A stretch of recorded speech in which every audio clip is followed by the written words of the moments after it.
నమస్తే, welcome to స్వతంత్ర. నేను మురళి. ముందు హెడ్లైన్స్.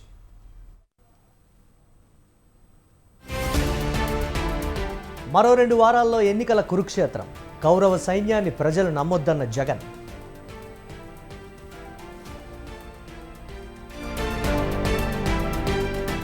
పట్టాదారు పాసు పుస్తకంపై జగన్ ఫోటో ఎందుకు?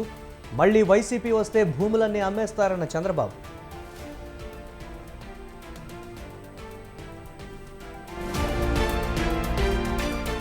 కూటమికి గ్లాస్ గుర్తు గండం. ఫ్రీ సింబల్ జాబితాలో జనసేన గుర్తు.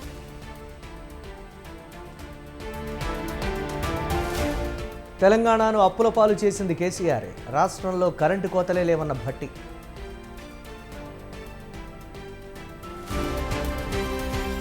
సీఎం రేవంత్ను కోర్టుకి ఈడుస్తాం, న్యాయస్థానంలోనే తేల్చుకుంటామన్న కిషన్ రెడ్డి.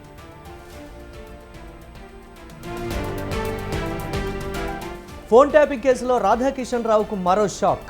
బెయిల్ ఇవ్వొద్దన్న పోలీసులు, విచారణ రేపటికి వాయిదా.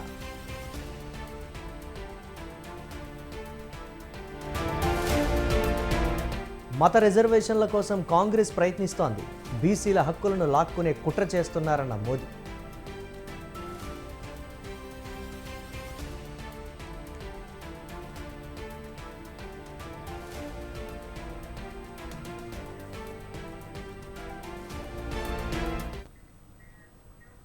రిజర్వేషన్ రగడ దేశ రాజకీయాల్లో తీవ్ర దుమారం రేపుతోంది. కాంగ్రెస్, బీజేపీల మధ్య మాటల దాడితో డైలాగ్ వార్ ముదురుతోంది.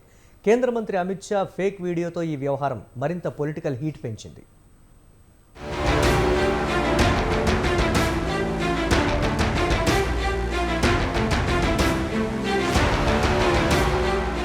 పార్లమెంట్ ఎన్నికల వేళ దేశ రాజకీయాల్లో రిజర్వేషన్ రగడ మరింత ముదురుతోంది. జాతీయ పార్టీలైన కాంగ్రెస్, బీజేపీల మధ్య సాగుతున్న డైలాగ్ వార్లో మాటల తూటాలు పేలుతున్నాయి. ఎన్నికల ప్రచారంలో ఇదే అంశాన్ని ప్రధాన ఎజెండాగా అస్త్రంగా మార్చుకున్న నేతలు ఒకరిపై ఒకరు విమర్శనాస్త్రాలు సంధించుకుంటున్నారు. మరోవైపు ఎన్నికల వేళ కేంద్ర హోంశాఖ మంత్రి అమిత్ షా ఫేక్ వీడియోలు సోషల్ మీడియాలో సంచలనం రేపుతున్నాయి. ఎస్సీ, ఎస్టీ రిజర్వేషన్లు రద్దు చేస్తామంటూ అమిత్ షా చెప్పినట్లుగా కొన్ని ఫేక్ వీడియోలు నెట్టింట్లో చక్కర్లు కొడుతున్నాయి. ఈ వీడియోలను అస్త్రంగా మార్చుకున్న విపక్షాలు కమలనాథులపై విమర్శలు గుప్పిస్తున్నాయి. అయితే ఈ ఫేక్ వీడియోలు సృష్టించింది కాంగ్రెస్ నేతలేనని మండిపడుతున్నారు అమిత్ షా. తన వ్యాఖ్యలను వక్రీకరించి దుష్ప్రచారం చేస్తున్నారని ఆయన రాహుల్ గాంధీపై నిప్పులు చెరిగారు. ప్రజలను తప్పుదోవ పట్టించే ప్రయత్నం చేస్తున్నారని అగ్గి మీద గుగ్గిలంలా చిటపటలాడారు.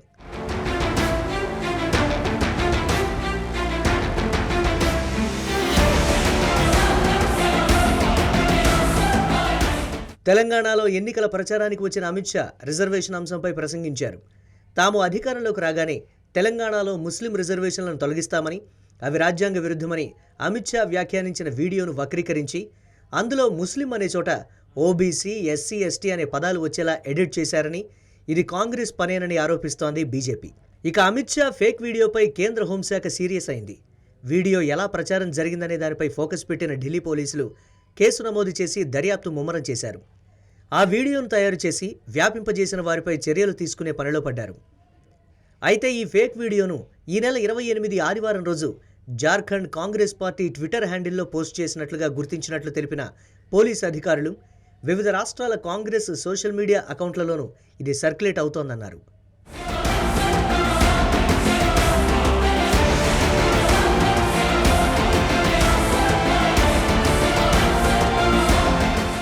మరోపక్క ఈ వీడియోలపై స్పందించారు ప్రధాని మోదీ.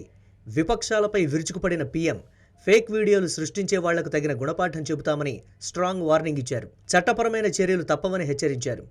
ఓడిన వాళ్లే ఫేక్ వీడియోలు క్రియేట్ చేసి కుట్ర రాజకీయాలు చేస్తున్నారని ధ్వజమెత్తారు. మరోపక్క రిజర్వేషన్ ఎపిసోడ్తో ఇటు తెలంగాణలోనూ పొలిటికల్ హీట్ సెగలు కక్కుతోంది.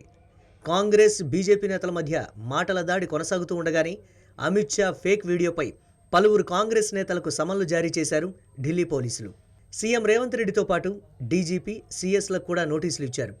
మే 1వ తేదీన విచారణకు రావాలని ఆదేశించారు. అమిత్ షా ఫేక్ వీడియోపై వివరణ ఇవ్వాలని నోటీసుల్లో పేర్కొన్నారు. మరి అమిత్ షా వ్యాఖ్యలను వక్రీకరించింది ఎవరు? కమలనాథులు, ఢిల్లీ పోలీసులు ఆరోపిస్తున్నట్లుగా కాంగ్రెస్ హస్తమే ఉందా, లేదంటే ఇంకెవరైనా క్రియేట్ చేశారా అన్నది ఆసక్తి రేపుతున్న అంశం.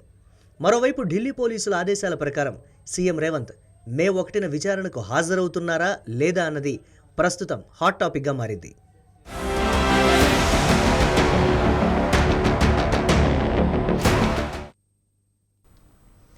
బీజేపీ ఆర్ఎస్ఎస్పై చేసిన వ్యాఖ్యలను వెనక్కి తీసుకుని సీఎం రేవంత్ రెడ్డి క్షమాపణ చెప్పాలని డిమాండ్ చేశారు కేంద్ర మంత్రి కిషన్ రెడ్డి. అమలు చేయలేని హామీలు ఇచ్చి కాంగ్రెస్ బొక్కబోర్లా పడ్డారని, తెలంగాణ ప్రజలెవరూ రేవంత్ను నమ్మే పరిస్థితి లేదని విమర్శలు గుప్పించారు. ఆర్ఎస్ఎస్ పైన ముఖ్యమంత్రి రేవంత్ రెడ్డి చేసినటువంటి ఆరోపణలు ఏవైతున్నాయో పూర్తిగా నిరాధారమైనటువంటి ఆరోపణలు. ఆర్ఎస్ఎస్ చీఫ్ స్వయంగా దీన్ని ఖండించిన విషయం మనం చేస్తాను. ఏ మాత్రం రేవంత్ రెడ్డికి నైతికత ఉంటే, నేను ఒక ముఖ్యమంత్రి అని భావిస్తే చేసిన ఆరోపణలు వెనక్కి తీసుకోవాలి, బహిరంగ క్షమాపణలు చెప్పాలి. 6 గ్యారంటీలతో ఏదైతే గత శాసనసభ ఎన్నికల అధికారంలోకి వచ్చారో ఆ గ్యారంటీలు 100 రోజులు అమలు చేస్తామని పెద్ద ప్రకటనలు చేసి హామీలు ఇచ్చారో ఆ గ్యారంటీలు అమలు చేయక బొక్క బోర్లా పడి వైఫల్యం చెంది ప్రజలలో విశ్వసనీయత కోల్పోయిండు రేవంత్ రెడ్డి. ప్రజలు రేవంత్ రెడ్డి మాటలు నమ్మే పరిస్థితి లేదు. మహిళలు నమ్మడం లేదు, ఇటు యువకులు నమ్మడం లేదు, అటు రైతులు నమ్మడం లేదు, తెలంగాణ సమాజం నమ్మడం లేదు, చివరకు కాంగ్రెస్ పార్టీ ఎమ్మెల్యేలు కూడా నమ్మే పరిస్థితి లేదు. ఈరోజు మనం చేస్తా ఉన్నాం. 6 గ్యారంటీలతో ఇప్పటికే విశ్వసనీయత కోల్పోయినటువంటి ముఖ్యమంత్రి భారతీయ జనతా పార్టీ రిజర్వేషన్ల విషయంపైన చేసినటువంటి ఆరోపణలతో పూర్తిగా కోల్పోయాడు. ఆయన నిజస్వరూపం బయలైంది. కాంగ్రెస్ పార్టీ ఎన్నికల్లో ఓడిపోతుంది కాబట్టి ఏదో రకంగా గెలవాలనో, బురద చల్లాలనో, అబద్ధాలతో బయటపడాలనో చేసేటువంటి కుట్రలే తప్ప ఇటు కాంగ్రెస్ పార్టీకి కానీ ఏమాత్రం ఈ రకమైనటువంటి ఆరోపణలతో ఏమీ సాధించలేరనే విషయాన్ని ఈ సందర్భంగా మనవిస్తున్నాం. చిన్న రాష్ట్రమైన గోవాలో రాజకీయ చైతన్యం ఎక్కువ. 2 పార్లమెంటు స్థానాలున్నా అది లోక్సభ ఎన్నికలైనా అసెంబ్లీ ఎన్నికలైనా బీజేపీ కాంగ్రెస్ పార్టీల మధ్య హోరాహోరీ పోరు తప్పదు. గత ఎన్నికల్లో ఉత్తర గోవాలో బీజేపీ, దక్షిణ గోవాలో కాంగ్రెస్ విజయం సాధించాయి.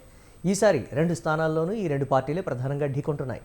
కాంగ్రెస్ అభ్యర్థులకు ఆమ్ ఆద్మీ పార్టీ మద్దతు ఉండటం కాస్త కలిసొచ్చే అంశం.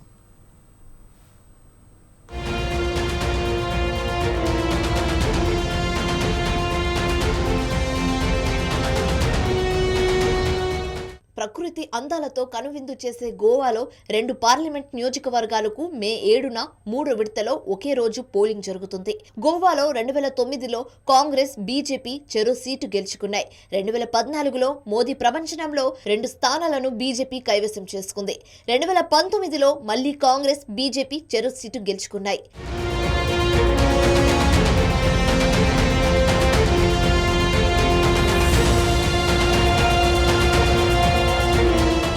ఈసారి 2 సీట్లు గెలుచుకునేందుకు ఒక పక్క బీజేపీ, మరో పక్క కాంగ్రెస్ ప్రతివ్యూహాలు పన్నుతున్నాయి. ఉత్తర గోవా నియోజకవర్గం బీజేపీకి కంచుకోటగా భావిస్తారు. సిట్టింగ్ ఎంపీ, ప్రస్తుత కేంద్ర మంత్రి శ్రీపాద్ నాయక్ మళ్లీ వరుసగా 6వసారి పోటీ చేస్తున్నారు. కొత్త వారికి ఛాన్స్ ఇవ్వచ్చు కదా అని స్థానిక బీజేపీ ఎమ్మెల్యేలు, నాయకులు గోల పెడుతున్నారు. మహారాష్ట్రవాది గోమంతక్ పార్టీ బీజేపీ అభ్యర్థికే మద్దతు ఇస్తున్న స్థానిక బీజేపీ క్యాడర్లో అసంతృప్తి కొంత మైనస్ పాయింటే. నార్త్ గోవా నుంచి కాంగ్రెస్ అభ్యర్థిగా రమాకాంత్ కలప్ పోటీ చేస్తున్నారు. ఒకప్పటి కేంద్ర మంత్రి 1999లో శ్రీపాద్ నాయక్, రమాకాంత్ కలప్ పోటీ పడ్డారు. మళ్లీ 25 ఏళ్ల తర్వాత నార్త్ గోవా నియోజకవర్గంలో ఈ ఇద్దరు పోటీ పడుతున్నారు. ఇండియా కూటమిలో ఆప్ మద్దతు ఉండడంతో కాంగ్రెస్ గెలుపు ధీమాతో ఉంది. మరోపక్క రెవల్యూషనరీ గోవన్స్ పార్టీ తరఫున మనోజ్ పరబ్ అనే యువకుడు పోటీ పడడంతో పోటీ రసకందాయంలో పడింది.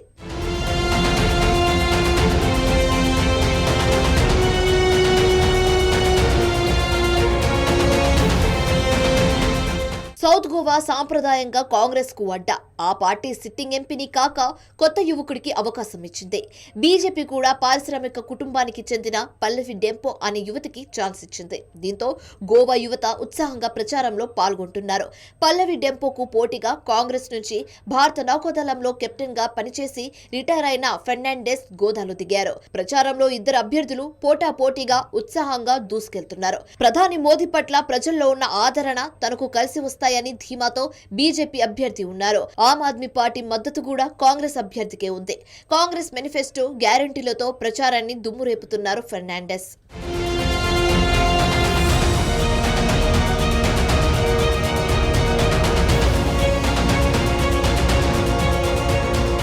టూరిజానికి పెట్టింది పేరైన గోవాలో టూరిస్టుల రక్షణ, పర్యావరణ పరిరక్షణ, నిరుద్యోగం, గోవా భూముల పరిరక్షణ వంటి ఎన్నో సమస్యలు ఉన్నాయి. స్థానిక బీజేపీ సర్కార్ పట్ల వ్యతిరేకత కూడా ఉంది. దీన్ని క్యాష్ చేసుకోవాలని ఇండియా కూటమి పార్టీలు భావిస్తున్నాయి. అదే కాంగ్రెస్ కు కలిసి వచ్చే అంశం.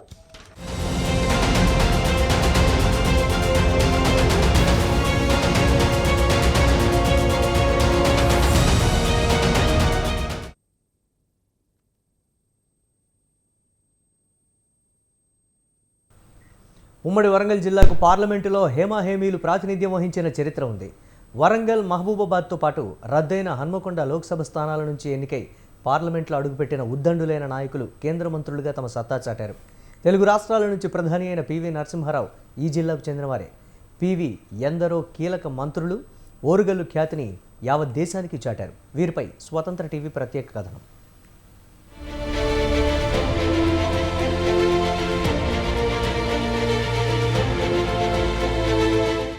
ఒకప్పుడు హన్మకొండ హేమాహేమీల అడ్డ. రద్దయిన హన్మకొండ లోక్సభ స్థానం నుంచి వరుసగా 2 సార్లు గెలుపొందిన పివి నరసింహారావు ప్రధానమంత్రి పీఠాన్ని అధిష్ఠించి ఓరుగల్లు ఖ్యాతిని నలుదిశలా చాటారు. వారితో పాటు వరంగల్, మహబూబాబాద్ కు ప్రాతినిధ్యం వహించిన కమలుద్దీన్ అహ్మద్, బలరాం నాయక్ వంటి వారు కేంద్రంలో కీలక బాధ్యతలను చేపట్టి రాణించారు.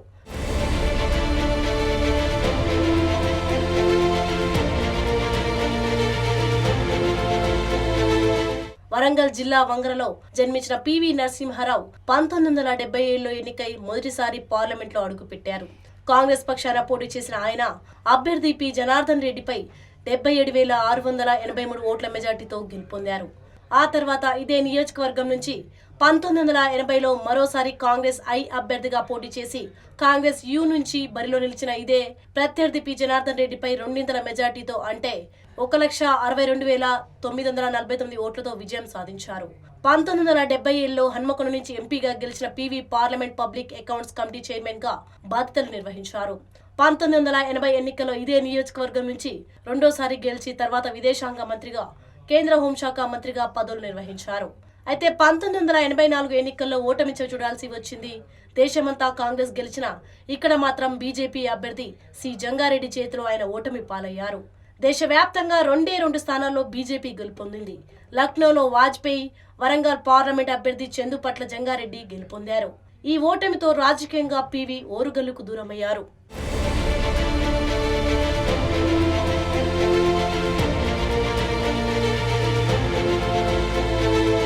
1984 తర్వాత ఎప్పుడూ ఆయన ఇక్కడి నుంచి పోటీ చేయలేదు. 1984 ఎన్నికల్లో మహారాష్ట్రలోని రామ్ టెక్ నుంచి పోటీ చేసిన పివి అక్కడ విజయం సాధించారు. కేంద్రంలో రక్షణ శాఖ మంత్రిగా, కేంద్ర మానవ వనరుల అభివృద్ధి శాఖ మంత్రిగా, కేంద్ర ఆరోగ్య కుటుంబ సంక్షేమ మంత్రిగా, విదేశాంగ మంత్రిగా బాధ్యతలు నిర్వహించారు. 1989 ఎన్నికల్లో ఇదే రామ్ టెక్ నుంచి మరోసారి గెలిచారు. విదేశీ వ్యవహారాలు, పార్లమెంట్ సంప్రదింపుల కమిటీ సభ్యులుగా, ఆ తర్వాత అఖిల భారత కాంగ్రెస్ కమిటీ అధ్యక్షుడిగా పనిచేశారు. 1991 జూన్ 21న అనూహ్యంగా ఆయన ప్రధానమంత్రి పీఠాన్ని అధిష్ఠించారు.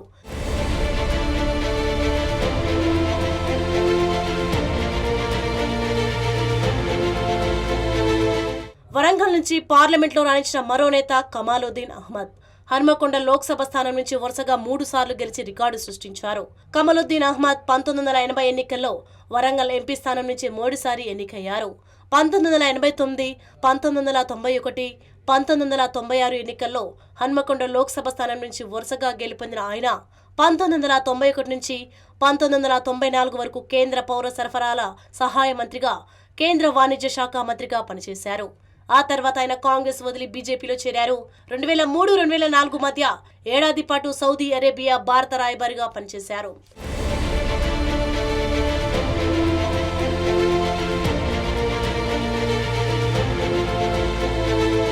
2009లో కొత్తగా పునరుద్ధరించిన మహబూబాబాద్ లోక్సభ నియోజకవర్గం నుంచి కాంగ్రెస్ అభ్యర్థిగా పోటీ చేసి గెలిచిన పోరిక బలరాం నాయక్ తొలిసారి ఎన్నికైన కేంద్ర మంత్రిగా పనిచేశారు.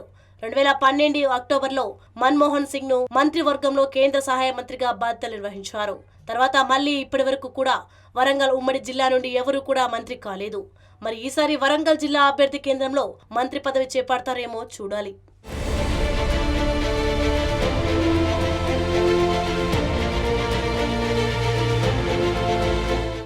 శ్రీకాకుళం జిల్లా ఇచ్చాపురం వైసీపీలో అంతర్గత కొట్లాటలు ఆ పార్టీ విజయావకాశాలను దెబ్బతీసే విధంగా ఉన్నాయా?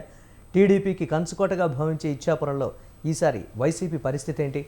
మాజీ ఎమ్మెల్యే, గతంలో పార్టీ నుంచి సస్పెండ్ అయిన పిరియ సాయిరాజ్ అంత ప్రాధాన్యం ఎందుకు? అతడి భార్య జెడ్పీ చైర్మన్ విజయ్కే పార్టీ టికెట్ ఇవ్వడంతో పెళ్లిబికిన అసంతృప్తిని పార్టీ ఎలా మేనేజ్ చేస్తుంది? నామినేషన్ల పర్వం మొదలైన ఈ తరుణంలో సీఎం జగన్ ఎలా స్పందిస్తారు? మెజారిటీ రెడ్డిక యాదవ సామాజిక వర్గాలకు న్యాయం చేస్తూ బలమైన అభ్యర్థిని నిలుపుతుందా? ఇచ్చాపురంలో వైసీపీ లుకలుకలపై ఒక కథనం.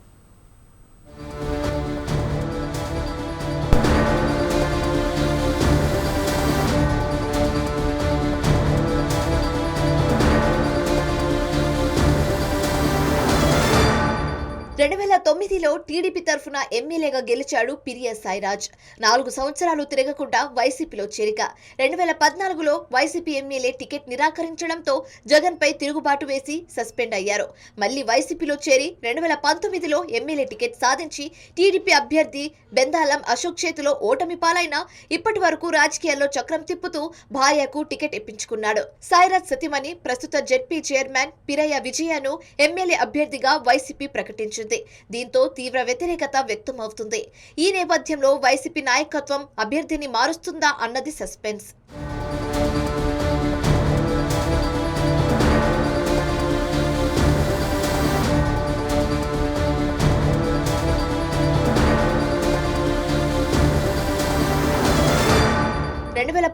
లో ఓడిపోయిన సాయిరాజ్ కు వైసీపీ అధిక ప్రాధాన్యత ఇచ్చింది. ఇచ్చాపురం వైసీపీ సమన్వయకర్తతో పాటు డీసీఎంఎస్ చైర్మన్ పదవి కట్టబెట్టింది. ఇచ్చాపురంలో టీడీపీకి చెక్ పెట్టే ఉద్దేశంతో సాయిరాజ్ భార్య పిరయ్య విజయకు జిల్లా జెడ్పీ చైర్పర్సన్ పదవి కట్టబెట్టింది వైసీపీ.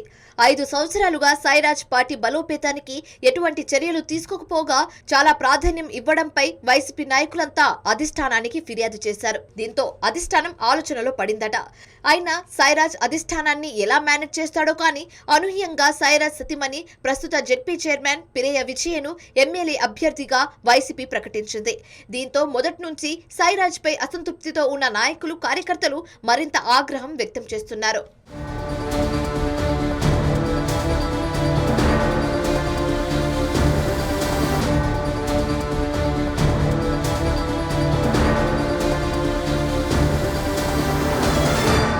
ఇచ్చాపురంలో నియోజకవర్గంలో ఇచ్చాపురం, కవిటి, కంచిలి, సోంపేట మండలాలతో పాటు ఇచ్చాపురం మున్సిపాలిటీ వైసీపీ నాయకులు సాయిరాజ్ చేపడుతున్న పార్టీ కార్యక్రమాలకు దూరంగా ఉంటున్నారు. ఒక ఇచ్చాపురం మండలంలోని జెడ్పీటీసీ, ఎంపీపీలు, కంచిలి ఎంపీపీ మాత్రమే సాయిరాజ్తో ఉన్నారు. సోంపేట మండలం జెడ్పీటీసీ ఎంపీపీ, కంచిలి మండలంలోని జెడ్పీటీసీతో పాటు ఎమ్మెల్సీ నర్తు రామారావు, బలమైన కేడర్ ఉన్న నర్తు నరేందర్, ఇచ్చాపురం మున్సిపాలిటీ చైర్పర్సన్ పిలక రాజ్యలక్ష్మి భర్త పిలక దేవరాజు, సిడప్ చైర్మన్ సాడి శ్యాంప్రసాద్ రెడ్డి వంటి వైసీపీ నాయకులంతా పిరయ్య విజయ నాయకత్వాన్ని వ్యతిరేకిస్తున్నారట. దీంతో పరిస్థితులు చక్కదిద్దే బాధ్యతను రీజనల్ కోఆర్డినేటర్ చిన్నశ్రీనుకు పార్టీ అధిష్టానం అప్పగించింది.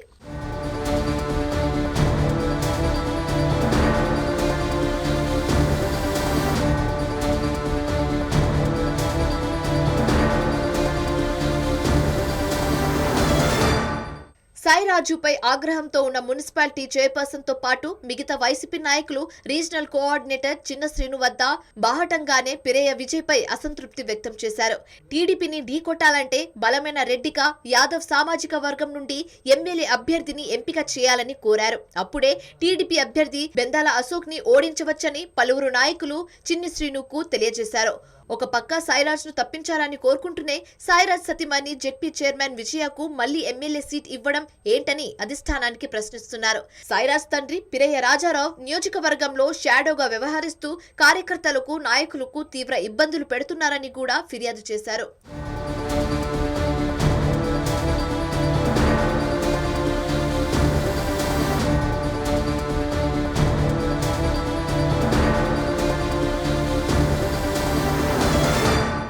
ఇచ్చాపురం నియోజకవర్గం తీవ్ర వ్యతిరేకత ఉన్న సాయిరాజ్ పై పార్టీ ఎందుకంత ప్రాధాన్యత ఇస్తుందో తెలియడం లేదని నాయకులు బాహటంగానే మాట్లాడుకుంటున్నారు. కొత్త వారిని ఎమ్మెల్యే అభ్యర్థిగా ప్రకటిస్తే గ్రూప్ తగాదాలు లేకుండా ఇచ్చాపురం నియోజకవర్గంలో టీడీపీ అభ్యర్థి బెందాలం అశోక్ పై విజయం సాధించవచ్చని వైసీపీ నాయకులు అంటున్నా నామినేషన్ల ప్రక్రియ మొదలైన తరుణంలో అధికార పార్టీ అభ్యర్థిని మార్చడం ఎంతవరకు సాధ్యమో.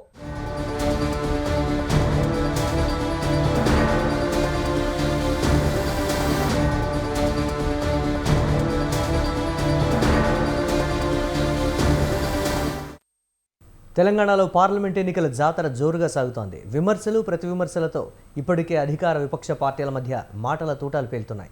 ఇక పోలింగ్ తేదీ దగ్గర పడుతూ ఉండడంతో సమయం లేదు మిత్రమా అంటూ పార్టీ నేతలంతా ప్రచారంలో దూకుడు పెంచారు. ఈ క్రమంలోనే ప్రజలను తమ వైపు తిప్పుకునేలా ప్రధాన పార్టీల అగ్రనేతలు, స్టార్ క్యాంపెయినర్లు రంగంలోకి దిగనున్నారు.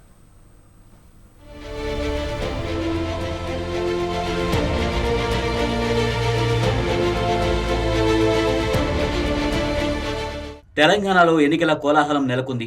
గెలుపే లక్ష్యంగా దూకుడు పెంచాయి ప్రధాన పార్టీలు. ఈ క్రమంలోనే ఖమ్మం, మహబూబ్ నగర్ స్థానాల్లో విజయడంకా మోగించే వ్యూహంలో భాగంగా అగ్రనేతలు తమ ప్రచారంతో హోరెత్తించనున్నారు. ఇప్పటికే మహబూబాబాద్లో భారీ బహిరంగ సభతో ముఖ్యమంత్రి రేవంత్ రెడ్డి ఎన్నికల సైరన్ మోగించారు. రాష్ట్రంలోనే ఈ 2 స్థానాల్లో కాంగ్రెస్ భారీ ఆధిక్యం వస్తుందని ఆశాభావం వ్యక్తం చేస్తున్నారు. ఇక ఇక్కడ అభ్యర్థికి మద్దతుగా పార్టీ అగ్రనేతలు ప్రచారానికి రానున్నట్లు తెలుస్తోంది. రాహుల్ గాంధీ, ప్రియాంక గాంధీలో ఒకరిని ప్రచారానికి తీసుకురావడానికి అభ్యర్థులు పోటీ పడుతున్నట్లు సమాచారం. కాంగ్రెస్ పాలిత రాష్ట్ర ముఖ్యమంత్రులు సైతం ప్రచారం చేరున్నారు. ఖమ్మం అభ్యర్థి రఘురామరెడ్డికి మద్దతుగా ఆయన వియంకుడు, సినీ నటుడు విక్టరీ వెంకటేష్ ప్రచారానికి వస్తారన్న టాక్ వినిపిస్తోంది. అలాగే ఉమ్మడి ఖమ్మం జిల్లాలో వామపక్షాల ప్రభావం ఉన్న నేపథ్యంలో జాతీయ స్థాయి వామపక్ష నేతలు ప్రచారం నిర్వహించేలా కాంగ్రెస్ నేతలు సంప్రదింపులు జరుపుతున్నట్లు సమాచారం. త్వరలోనే వీరి పర్యటనలు ఖరారు కానున్నట్లు తెలుస్తోంది.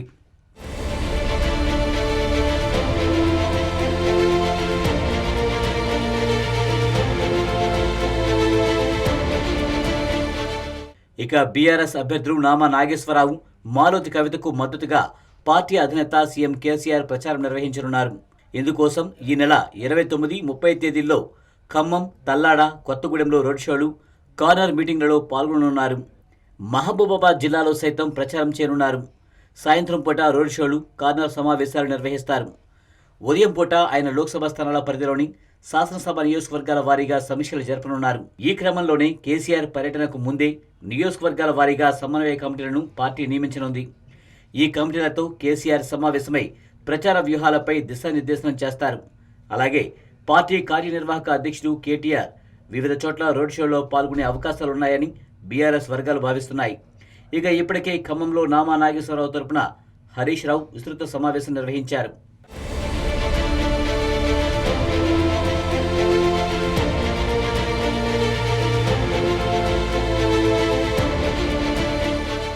బీజేపీ కూడా ఖమ్మం అభ్యర్థి తాండ్ర వినోదరావుకు మద్దతుగా జోరుగా ప్రచారాన్ని నిర్వహిస్తోంది.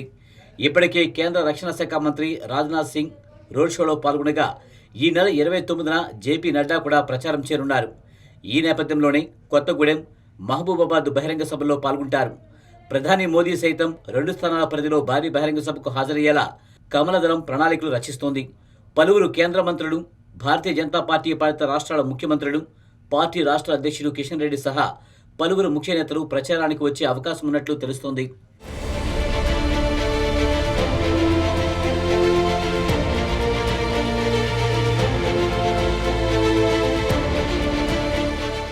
మొత్తానికి ప్రచార పర్వంలో ఎవరికి ఎవరు తగ్గేదేలే అంటూ దూసుకుపోతున్నాయి ప్రధాన పార్టీలు. ఇప్పటికే మహబూబాబాద్, ఖమ్మం స్థానాల్లో కాంగ్రెస్ విక్టరీ పక్కా అన్న టాక్ వినిపిస్తుండటంతో హస్తం అభ్యర్థిని చిత్తుగా ఓడించేందుకు వ్యూహాత్మకంగా ముందుకు సాగుతున్నాయి బీఆర్ఎస్, బీజేపీ పార్టీలు. మరి అంతా ఊహిస్తున్నట్లు హస్తం హవా చాటుతుందా, లేదంటే బీజేపీ, బీఆర్ఎస్ల వ్యూహాలు ఫలిస్తాయా? ఎవరు నెగ్గుతారు, ఎవరు తగ్గుతారు అన్నది తెలియాలంటే మాత్రం ఎన్నికల ఫలితాల వరకు వేచి చూడాల్సిందే మరి.